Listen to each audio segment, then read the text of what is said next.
የእግዚአብሔር አምላካችን ስም የተባረከ ይሁን። እስኪ አንድ ደስ ያለው ሰው እንደገና ለጌታ ክብር እግዚአብሔር የተባረከ ይሁን። የእግዚአብሔር ቃል እልልታና ጭብጨባ በሕያዋን ጉባኤ ናቸው ይላል አይደል? እንደ ቃሉ ነው። ስለዚህ እንደገና ለጌታ እስኪያምጡ እንደገና ደስ ብሏቸው እግዚአብሔር የተባረከ ይሁን። የሚደንቅ የጌታ መንፈስ በመካከላችን ከጸሎት ጊዜ ጀምሮ ነበረ።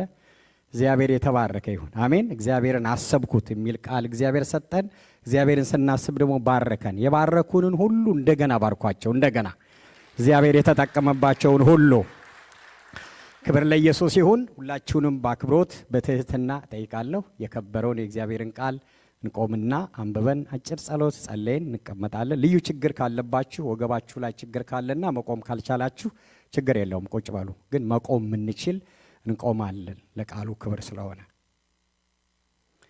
የአንደኛ ቆሮንቶስ ምዕራፍ 12 ምዕራፍ 13 እና 14 ቁጥር 1 ድረስ ያሉትን አለፍ ብዬ የእግዚአብሔርን ቃል አነባለሁ። አንደኛ ቆሮንቶስ ምዕራፍ 12 ቁጥር 31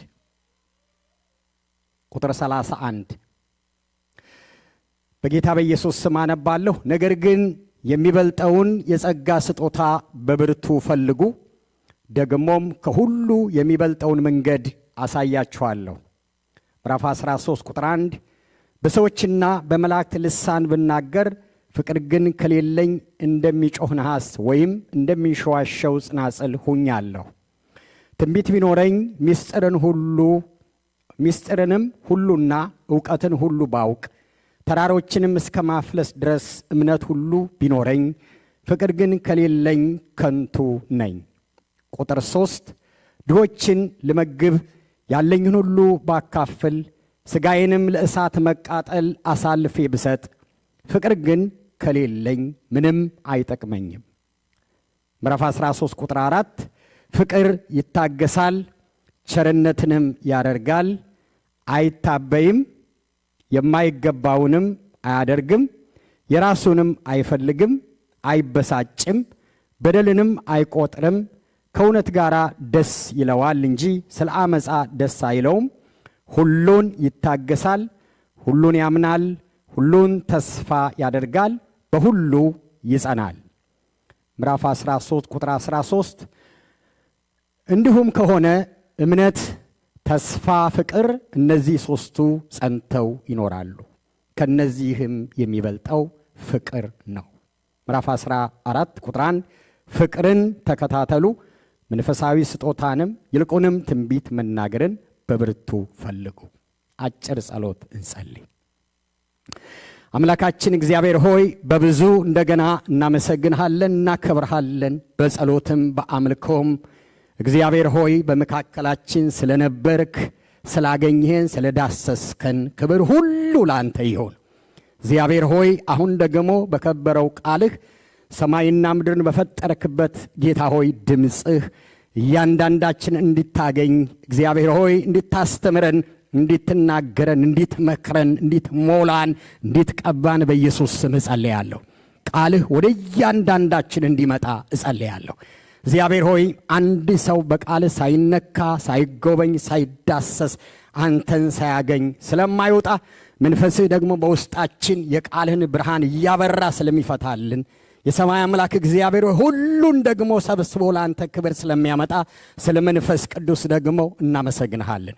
ጌታ እግዚአብሔር አምላካችን ሆይ እኔም ከሰጠኸኝ ሳልጨምር ሳልቀንስ የሰጠኸኝን ማስተላለፍ የምችልበት ጸጋ፣ አቅም፣ ኃይል፣ ጥበብ ሁሉ እንዲሰጠኝ ራሴን አሳልፌ ለአንተ እሰጣለሁ።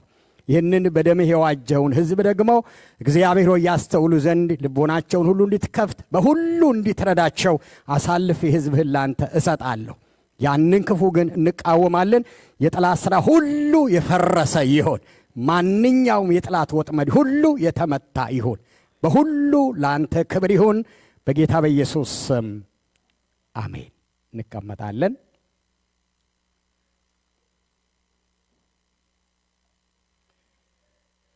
የእግዚአብሔር የአምላካችን ስም የተባረከ ይሁን። የእግዚአብሔር ጸጋ በአማኞች ሕይወት ውስጥ ሲሰራ በሚል ርዕስ አንድ ሐሳብ አይተን እያየን ነው። ያለፈው ሳምንት የእምነትና ጸጋ ኃይል በሚል የእግዚአብሔር ጸጋ የእግዚአብሔር ኃይል መገለጫ ከሆኑት ነገሮች አንዱ እንደሆነ በእምነት ውስጥና በጸጋ ውስጥ የተገለጠውን የእግዚአብሔር ኃይል አይተናል። በተለይ በጸጋ ውስጥ ሁለት ትልልቅ ፒላሮች አሉ ብለናል። አንዱ የደሙ ኃይል ነው። ሌላኛው ደግሞ የስሙ ኃይል ነው። ጸጋው አድኖናል። ጸጋው ያነጻናል፣ ይቀድሰናል።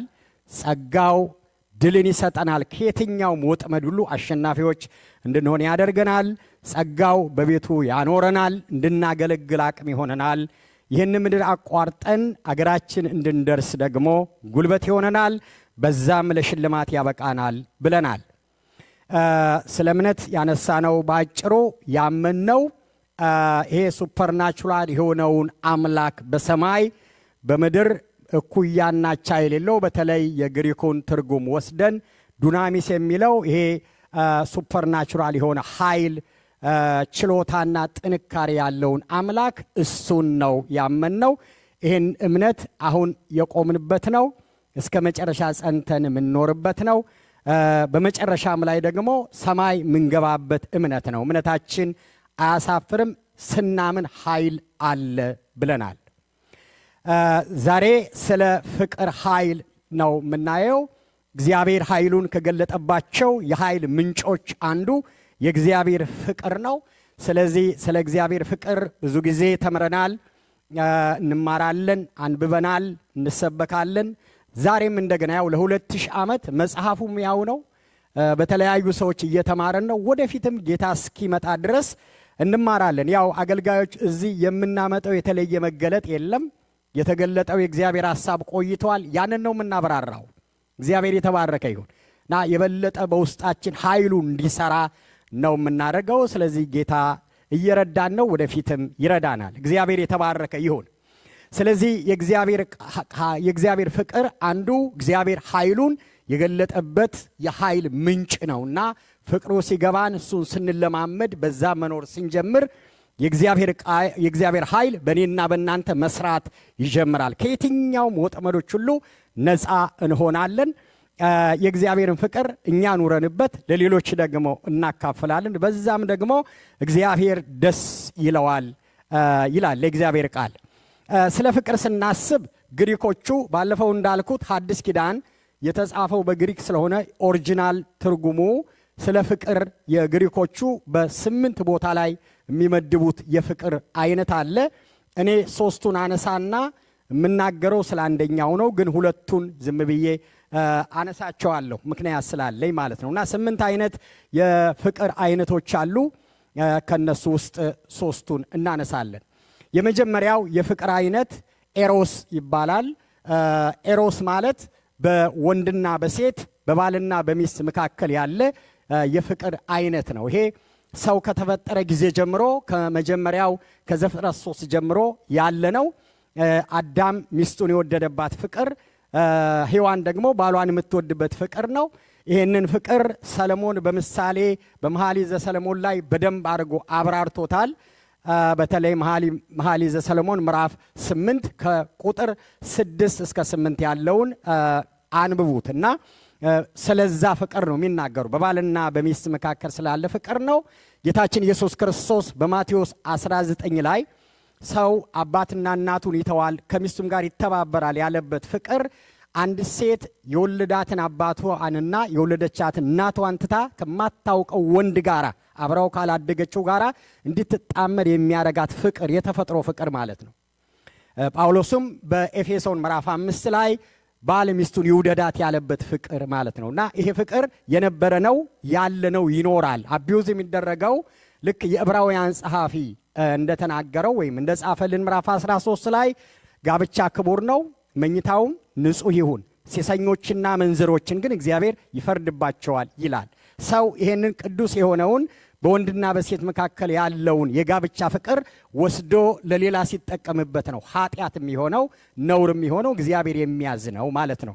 ከዛም አልፎ አሁን እኔና እናንተ በደረስንበት ዘመን አሁን ዘመኑን ስናይ ሰዎች ከሴትም ከወንድም አልፈው ወንድ ለወንድ ሴት ለሴት ከዛም አልፎ ከቁስ ከዛም አልፎ ከእንስሳት ጋር ሌላ ችግር ውስጥ የገቡበት ዘመን ነው።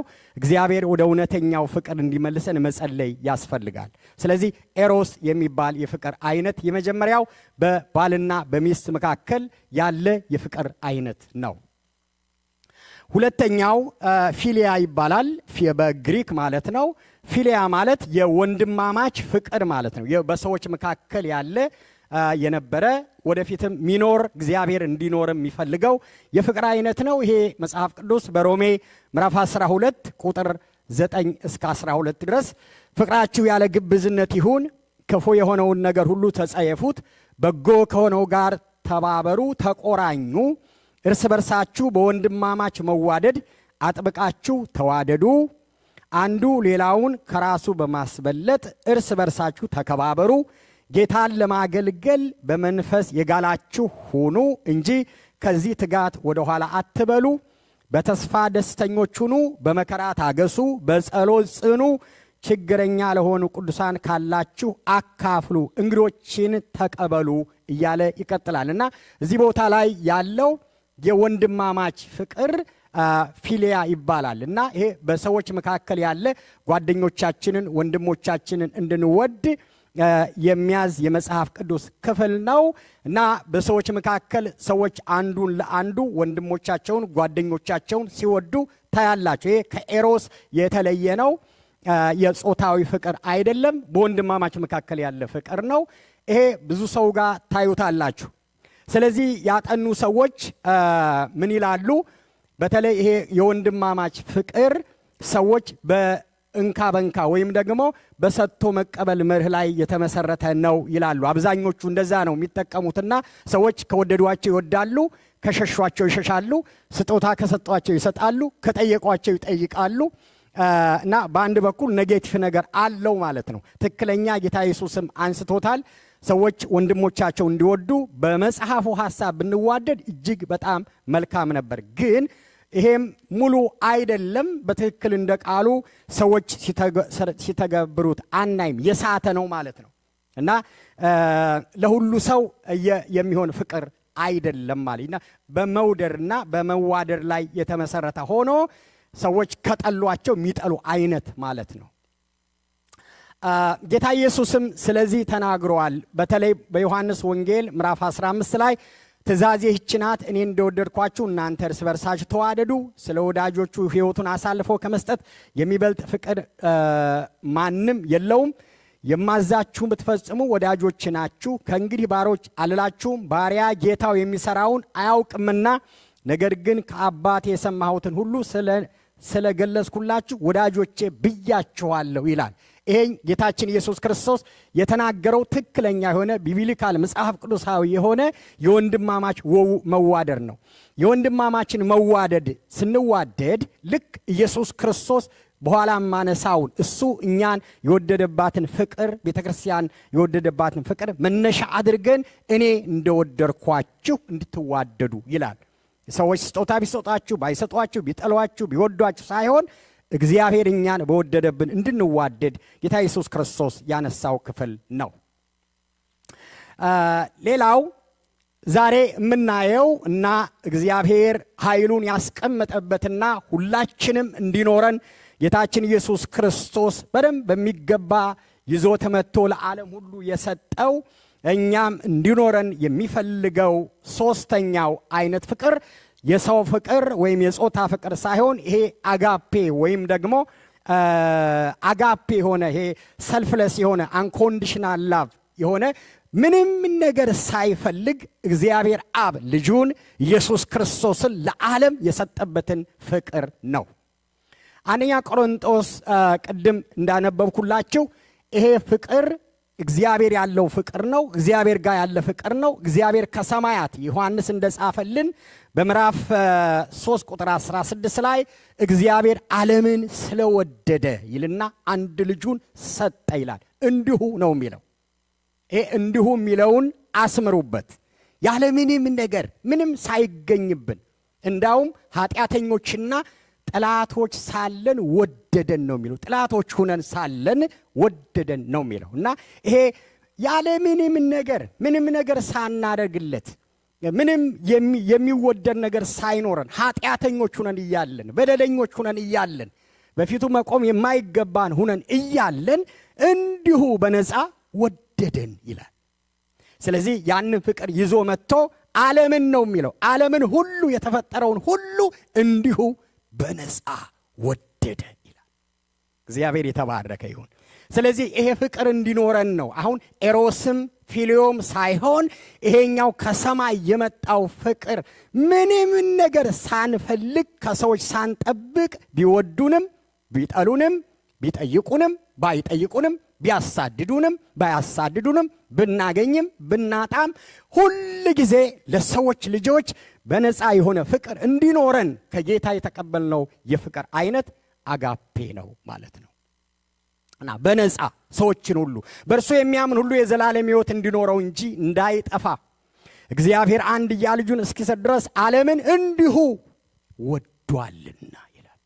እና እንዲሁ በነፃ እግዚአብሔር ልጁን ወደ ዓለም የላከው በዓለም ለመፍረድ ሳይሆን ዓለም በእርሱ ለማዳን ነው። በዚህ ፍቅር ይሄ ፍቅር ከየትኛውም በዚህ ምድር ላይ ካለ ኃይል ይሄ አሁን እነ ራሽያ እና አሜሪካ ይሄ እነ ኔቶ የተባበሩት መንግስታት ድርጅት ከሚማኩበት ኃይል ወይም ሰው ሰራሽ ከምትሉት ኃይል በላይ በጣም ኃይልና ጉልበት ያለው ነው የእግዚአብሔር ፍቅር።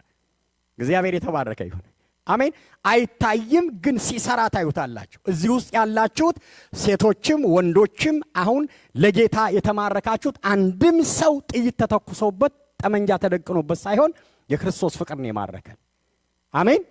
ስለዚህ በቤቱ ያላችሁት የምታገለግሉት ሁላችሁም እዚህ ያላችሁ በሙሉ ወደ ጌታ የመጣችሁት የተማረክነው በፍቅር ነው።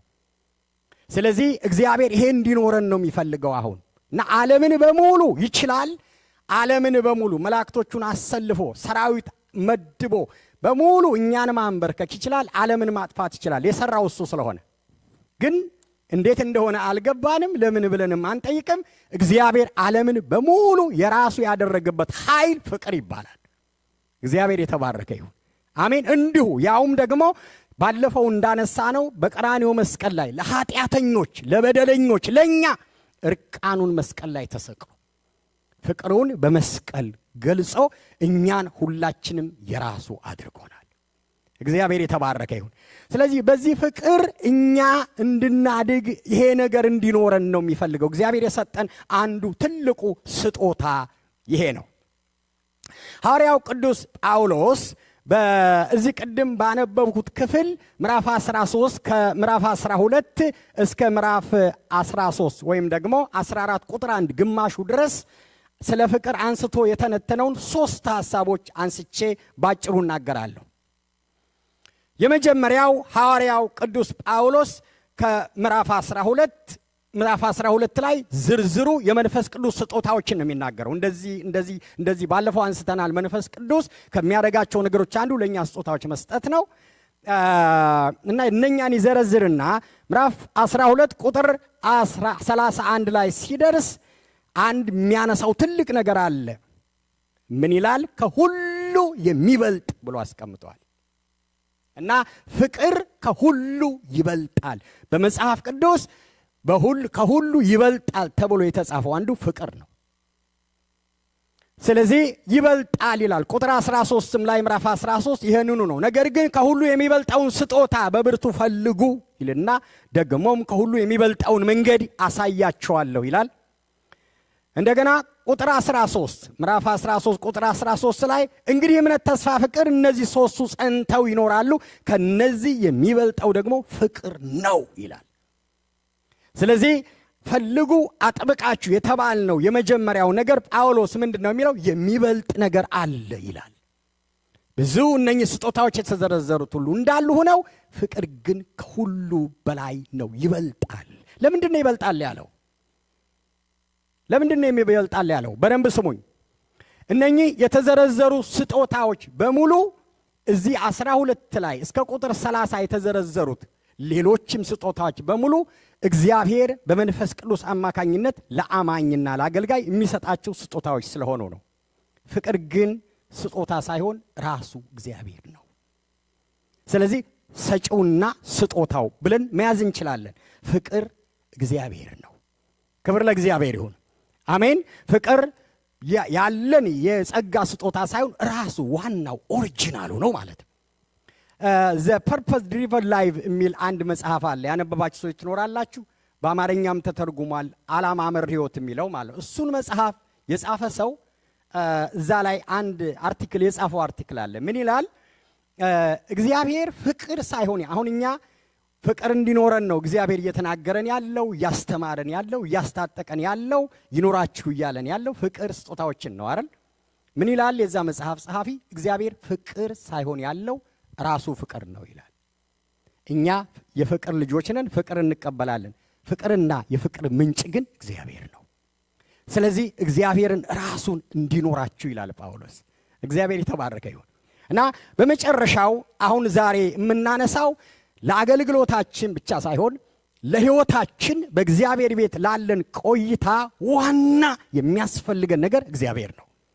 ክብር ለእግዚአብሔር ይሁን እና ፍቅር እግዚአብሔር ስለሆነ ፍቅር ያለው ሰው እግዚአብሔር በውስጡ አለ ይላል እና ፍቅር ከሁሉ ይበልጣል። የሚበልጠው ደግሞ ስጦታው ሳይሆን ሰጪው ነው ይላል ጳውሎስ። አንደኛ።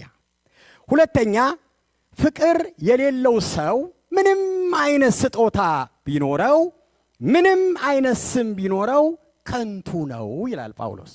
ፍቅር መብለጡ ብቻ ሳይሆን ከዚህ መጉደል አንችልም ማለት ነው። ያነሳል ቁጥር 1 በሰዎችና በመላእክት ልሳን ብናገር ይላል።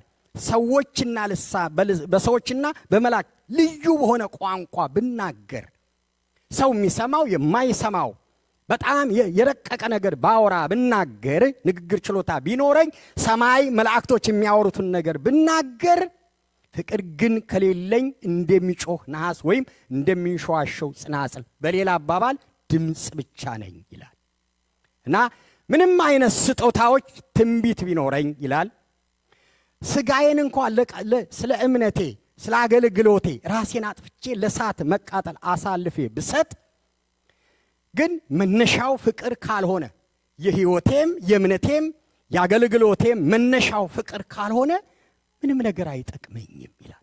ተራሮችን እንኳን እስከ ማፍለስ እምነት ቢኖረኝ፣ ስለ እምነት የዛሬ ሳምንት አይተን እምነት ይታያል ይጨበጣል ብለናል። የሚታይ የሚጨበጥ የሚዳሰስ እምነት እንኳን ቢኖረኝ እሱ መነሻው ፍቅር ካልሆነ አይጠቅመኝም ይላል። ስለዚህ ፍቅር ከሁሉ በላይ ለአንድ አማኝ ዋና የኃይል ምንጭ ነው እያለን ነው ጳውሎስ። ለድሆች ያለኝን ሁሉ ብመግብ፣ ሁሉን ነገር ጀነረስ በሆን፣ ድሆችን ብጠይቅ፣ ብዙ ነገር ባደርግ፣ ፍቅር ግን ከሌለኝ ከንቱ ነኝ። በአጠቃላይ ምን ይላል? ከፍቅር የጎደለ ሕይወትና አገልግሎት ከንቱ ነው ይላል።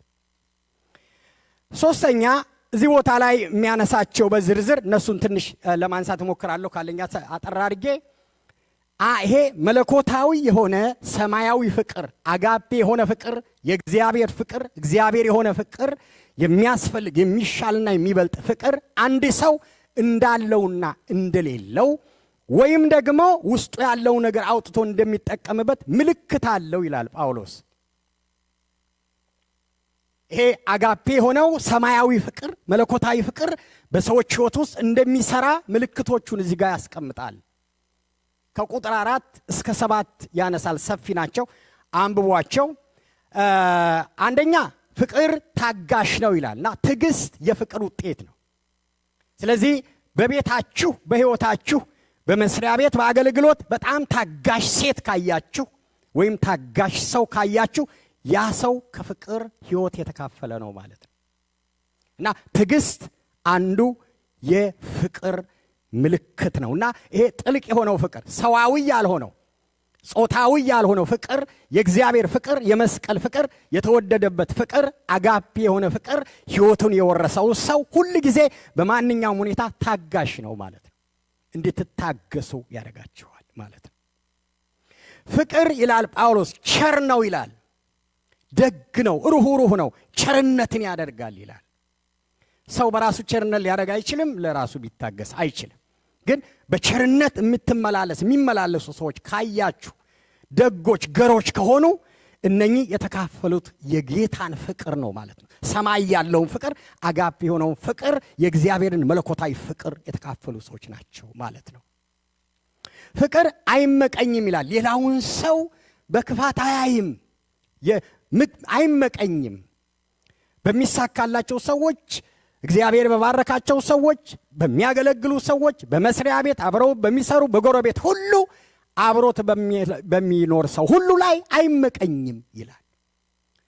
ሌላው ፍቅር አይመካም ይላል። በተለይ ኤርምያስ ምዕራፍ 9 ቁጥር 23 ላይ ስለ መመካት እግዚአብሔር አንድ ያነሳቸው 3 አይነት ሰዎች በዚህ ዓለም ላይ ያሉ ሰዎች ወይ ጥበበኛ ናቸው፣ ወይ ደግሞ ኃያል ናቸው፣ ባለስልጣን ናቸው፣ ወይ ደግሞ ሀብታሞች ናቸው።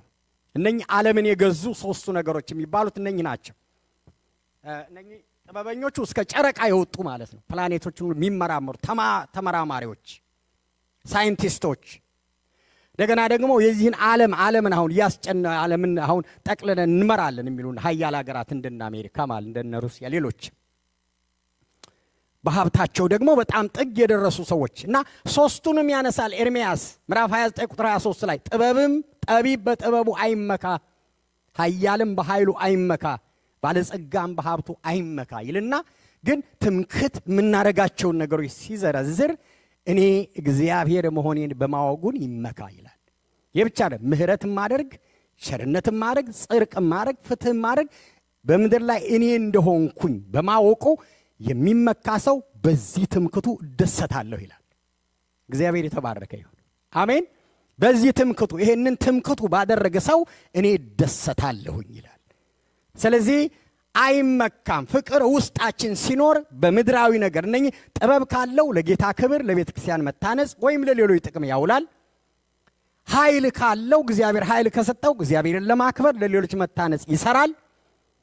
ወይም ደግሞ ሌላ ነገር ሀብት ካለው ደግሞ ለእግዚአብሔር ክብር፣ ለሌሎች መታነጽና ለሌሎች በጎ ነገር ይውላል እንጂ በእነኛ ላይ አይንጠለጠልም፣ አይመካም ማለት። የሚመካው እግዚአብሔርን በማወቁ የሚመካው እግዚአብሔር ፍቅር፣ ፍትህ፣ ጽድቅ በምድር ላይ ማድረግ የሚችል እሱ ብቻ እንደሆነ በማወቁ ብቻ ይደገፋል ማለት ነው። እና ፍቅር የወረሰው ሰው በዚህ ይመካል፣ አይታበይም ይላል። ተገቢ ያልሆነውን ነገርም አያደርግም፣ ተገቢ ያልሆነውን ነገርም አያደርግም። ራስ ወዳድ አይደለም ይላል። ራሱን አይወድም። ከራሱ ይልቅ ሌሎችን ያስቀድማል፣ ቤተሰቡን ያስቀድማል፣ ባለሚስቱን፣ ሚስት ባሉን፣ ልጆችን፣ ጓደኞችን ያስቀድማል። ከራሱ ይልቅ ሌሎችን ያስቀድማል ይላል። ይህ የፍቅር ባህሪዎች ናቸው። በደልን አይቆጥርም ይላል። ይበደላል ግን ይቅር ይላል። በደል በሚደርስበት ጊዜ ያንን በደል ይቅር ብሎ ይሄዳል። በዛ ሪቬንጅ አያደርግም፣ አይበቀልም፣ አይቆጥርም ይላል። ይሄ በጣም ከባድ ነገር ነው። ሰዎች እየተበደሉ በደልን ምክንያቱም ጊዜ ጠብቀው ሪቬንጅ ያደርጋሉ። የተለያየ አይታቸዋል። ግን የእግዚአብሔር ፍቅር የወረሰው ሰው ቢበደል እንኳን እሱ እግዚአብሔርን ከበደለው በላይ ሰዎች ሊበድሉት አይችሉም። ከዚህ በፊት ነግሬያቸዋለሁ። የክርስቶስ ፍቅር ይሄ አጋፔ የሆነው የሰማይ ፍቅር በትክክል በሕይወቱ የሞላና የገባው ሰው እሱ ጌታን ከበደለው በላይ ሰው ሊበድለው አይችልም። ስለዚህ ሁሉን ሰው ይቅር ማለት ይችላል እና ይቅር ማለት የሚችልበት ጉልበት እግዚአብሔር ይሰጠዋል ማለት ነው። እና በፍቅር በደልን እንዳይቆጥር ያደርገዋል ማለት ነው። እና አንድ ሰው እየተበደለ ይቅር ማለት ከቻለ እንደዛ ሲያደርግ ካያችሁ፣ ጊዜ ጠብቆም እንትን የማያደርግ ካያችሁ ይሄ ከሰማይ የመጣው መለኮታዊ ፍቅር ሕይወቱን የወረሰው ሰው ነው እና ምልክቶቹን ይዘረዝራል።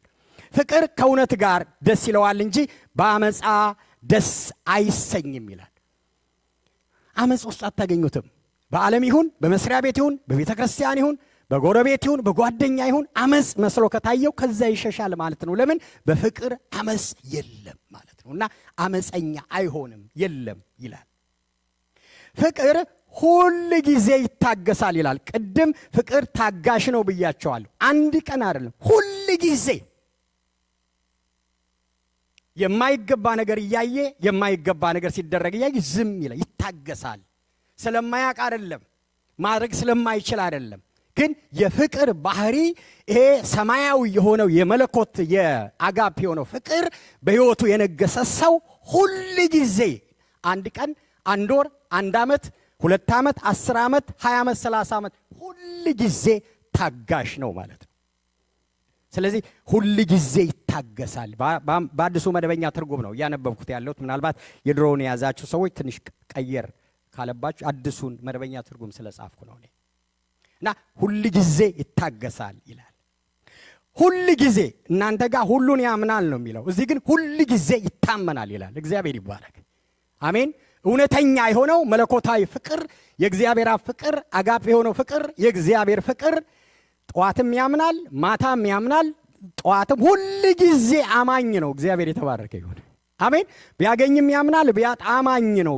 ይሄ ማለት ሁል ጊዜ እምነቱ በእግዚአብሔር ላይ ነው። ከዛ አይናወጥም ማለት ነው። ከፍታም ይሁን አማኝ ነው፣ ዝቅታም ይሁን አማኝ ነው። ሲያገኝም አማኝ ነው፣ ሲያጣም አማኝ ነው። እግዚአብሔር የተባረከ ይሁን። ሲሆንም አማኝ ነው፣ ሳይሆንም አማኝ ነው። ሁል ጊዜ ሁሉ ቦታ በማንኛውም ጉዳይ እግዚአብሔርን ያምናል። ይሄ መለኮታዊ ፍቅር የአጋፔ ፍቅር ባህሪ በአማኞች ሕይወት ውስጥ የሚታየው ነው። ሁል ጊዜ ተስፋ ያደርጋል ይላል። እግዚአብሔር የተባረከ ይሁን። እውነተኛ የሆነው ይሄ የእግዚአብሔር ፍቅር፣ ሰማይ ያለው ፍቅር ሁል ጊዜ ተስፋ ያደርጋል። ተስፋ መቁረጥ የሚባል ነገር ሊመጣ ይችላል፣ ግን እጅ አይሰጥም ማለት። ሁል ጊዜ ተስፋ ያደርጋል። ተስፋ የሚያደርገው ደግሞ ግልጽ ነው፣ እግዚአብሔርንና እግዚአብሔርን ብቻ ነው። ሁል ጊዜ በእግዚአብሔር ላይ ተስፋ ያደርጋል ይልና እዚሁ ምዕራፍ 13 ቁጥር 7 ላይ ሁል ጊዜ ጸንቶ ይቆማል ይላል። ሰዎች ሁል ጊዜ አንድ ቦታ ካያችኋቸው በእምነታቸው፣ በአገልግሎታቸው፣ በሕይወታቸው ጸንተው የሚቆሙ ሰዎች ካያችሁ እነኛ ሰዎች ሰማያዊ የሆነ መለኮታዊ ፍቅር የገባቸው ሰዎች ናቸው። ጸንቶ ይቆማል፣ አይንሸራተትም። የሚያንሸራትት ነገር ሳይኖር ቀርቶ አይደለም፣ ግን የሚያንሸራትት ነገር እያለ እዛው ቦታ ነው ያለው። እዛው ቦታ ነው። የጳውሎስን በሙሉ መጽሐፎች አንብቡ። ስፍራውን የሚያስለቅቁ ብዙ ነገሮች ነበሩ፣ ግን ዝም ብሎ እዛው ነው። ሁል ጊዜ እዛው ነው። ሁል ጊዜ ጌታ ፊት ነው። ሁል ጊዜ መስቀሉ ስር ነው። ሁል ጊዜ እግዚአብሔር የጸሎት ስፍራው ላይ ነው። ሁል ጊዜ እዛው ቦታ ያለ ሰው ካያችሁ፣ ጸንቶ የሚቆም ሰው ካያችሁ፣ እሱ ሰው ይሄ አጋፔ የሆነ ፍቅር ሕይወቱን የወረሰው ሰው ነው ማለት ነው። እግዚአብሔር የተባረከ ይሁን። አሜን። ስለዚህ ሮሜ ምዕራፍ 8 ቁጥር 35 እስከ 39 ድረስ እንደዚህ ይላል። ከክርስቶስ ፍቅር የሚለየን ማን ነው ብሎ ሐዋርያው ጳውሎስ ጥያቄ ነው የሚጠይቀው። ጥያቄ ማን ነው? ከዚህ ይሄ መለኮታዊ ከሆነ ከሰማይ ፍቅር ማን ሊለየን ይችላል ይልና ጥያቄ ያነሳል ጳውሎስ። ዓለምን እግዚአብሔር የወደደበት በመስቀል የተሰጠ ለአማኞች የተሰጠ ይሄ መልህቅ የሆነ የእግዚአብሔር ፍቅር ስላለን ከዚህ ማን ነው የሚለየን? ማን ነው ይልና ማን ነው ጉልበተኛ፣ ማን ነው ኃይለኛ ይላል። እነኚህ ግራቪቲ ያላቸው ስበት ያላቸው ናቸው፣ ያነሳቸዋል። ችግር ይላል። ችግር፣ ስቃይ፣ ስደት በእኛ እንኳን እድሜ ትዝ አይላችሁም? አላችሁ እዚህ ውስጥ የምታውቁ ሰዎች አንተ ጴንጤ ነበርኩ ወይ? እኔ በፍጹም እኔ መዝሙር ሰምቼ ነው እንጂ ሄድኩት እኔ አይደለሁም ብለው ሽምጥጥ አድርገው የካዱ ሰዎች አላጋጠሟችሁ? አልሰማችሁ? ምስክርነት እና ከዚህ ዘላለማዊ ከሆነ ፍቅር እነኚህ ይሄ ችግር፣ ስቃይ፣ መከራ፣ ስደት ሲኖር፣ ረሃብ፣ ራቁትነትና አደጋ በሚመጣበት ጊዜ እነኚህ ሰይፍ ይላል። እነኚህ ሁሉ የራሳቸው የሆነ ኃይል አላቸው፣ ስበት አላቸው። አንድን አማኝ በክርስቶስ ኢየሱስ ዳግም የተወለደን ሰው ከክርስቶስ ፍቅር ማጉደል የሚችሉበት ኃይል አላቸው። ይጎትታሉ፣ ያወጣሉ። ቀላል አይደሉም። ጳውሎስ ግን ማን ነው ከዚህ ፍቅር እነኚህ ናቸው ወይ ይልና ይህንንም ስለ አንተ ቀኑን ሙሉ እንገደላለን እንደሚታረዱ በጎች ተቆጠርን ብሎ ስለተጻፈ ነው ይልና በኋላ እንደዚህ ብሎ ራሱ መልሱን ይሰጣል። በዚህ ሁሉ ግን በወደደን በእርሱ ከአሸናፊዎች እንበልጣለን ይላል። እግዚአብሔር ይባረክ። መከራ አለ፣ ጭንቀት አለ፣ ስደት አለ፣ ረሃብ አለ፣ ጦርነት አለ፣ ወጥመድ አለ፣ ብዙ ነገር ይኖራል። ግን ከተቀበልነው ከክርስቶስ ፍቅር የተነሳ በዚህ ሁሉ ግን በወደደን በእሱ ከአሸናፊዎች እንበልጣለን ይላል። ክብር ለኢየሱስ ይሁን። አሜን። እኛ ውስጥ ያለው ኃይል ይበልጣል። አንቺ ውስጥ የገባው ይሄ የፍቅር ኃይል እነኝን ሁሉ እንድታሸንፊ የሚያደርግሽ ኃይል ነው ማለት ነው። ይሄ ብቻ አይደለም። እንደዚህ ይላል ጳውሎስ ነው የሚለው፣ ተረድቻለሁ ይላል። ተምሬያለሁ፣ አውቄያለሁ፣ ገብቶኛል። ምንድነው የገባ ስትሉት ሞት ቢሆን ይላል። ዓለም የሚፈራው ሞት፣ ዓለም እጁን የሚሰጥለት የሚንቀጠቀጥለት ሞት ቢሆን፣ ሕይወት ቢሆን፣ መላእክት ቢሆኑ፣ አጋንንት ቢሆን፣ ያለው ቢሆን፣ የሚመጣው ቢሆን፣ ወይም ማንኛውም ኃይል ይላል። ማንኛውም ኃይል በዚህ ምድር ያለ ኃይል በሙሉ ተሰብስቦ ቢመጣ በጌታችን በኢየሱስ ክርስቶስ ካለው ከእግዚአብሔር ፍቅር ሊለየን አይችልም ይላል። ክብር ለእግዚአብሔር ይሁን። አሜን። አለ ኃይሎች አሉ፣ ግራቪቲዎች አሉ፣ ስበቶች አሉ፣ የሚያንገዳግዱ ነገሮች አሉ። ግን ጳውሎስ በክርስቶስ ኢየሱስ ካገኘ ነው ከዚህ ፍቅር የተነሳ የትኛውም ኃይል ሊያቆመን አይችልም። አሸንፈን እንሄዳለን፣ እንራመዳለን ይላል። እግዚአብሔር የተባረከ ይሁን። አሜን። ከነኚህ ሁሉ ሐዋርያው ጳውሎስ በሮሜ ምዕራፍ 5 ቁጥር 5 ላይ እንደዚህ ይላል፣ እግዚአብሔር በሰጠን በመንፈስ ቅዱስ ፍቅሩን በልባችን አፍስሶታል ይላል።